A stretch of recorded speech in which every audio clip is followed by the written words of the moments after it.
I'm Jessie Janae, and this is Shipping Things. You know, guys, I have to kind of level with you. Sometimes I feel like there's a void in my life, like something actually missing. But that's why there's void fill, the topic of today's show.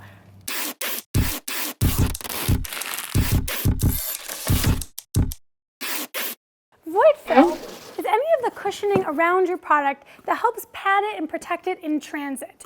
There are many different types of void fill. Some require equipment, others don't. We're going to cover the ones that don't today, standard forms of void fill, pros and cons. First up, packing peanuts. These little guys have been filling the void for decades. They're great because they're light to ship, but they do take up a lot of space to store. And the styrofoam ones aren't so great for the environment. That's why we recommend the biodegradable ones made out of cornstarch. Next up, bubble wrap. Bubble wrap is slim and flexible, so you can use it to pack your products without adding too much bulk to the overall package. The downsides are it's big and needs a lot of space to store, and it's not recyclable in most US cities. And then there's foam rolls. Foam rolls are similar to bubble, take up a lot of space in storage, and aren't recyclable in most US cities, but they're slim and flexible as well.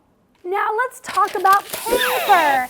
There's a variety of different types of paper: tissue paper, butcher paper, newsprint, each with their own weight and cushioning capabilities. Now, paper is also customizable, which can be really cool, so you can get some really nice branding in there, but there are some cons. It can be expensive and a little bit heavier to ship than other void fills.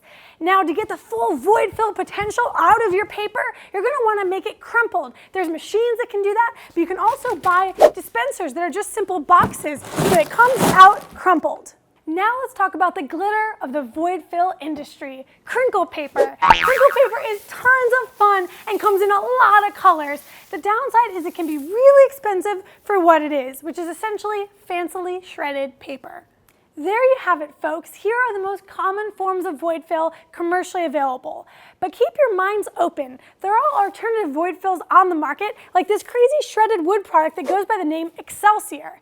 And there's also post-industrial scrap from your own processes that you might be able to use. Let's say you make apparel and you have a lot of fabric scraps laying around. That could do the trick. I know when selecting void fill, it can feel like that's just peanuts, but it isn't just peanuts. This determines not only the aesthetic of your packaging, but also how much you're spending to store this stuff and whether your product arrives safely. These are important choices.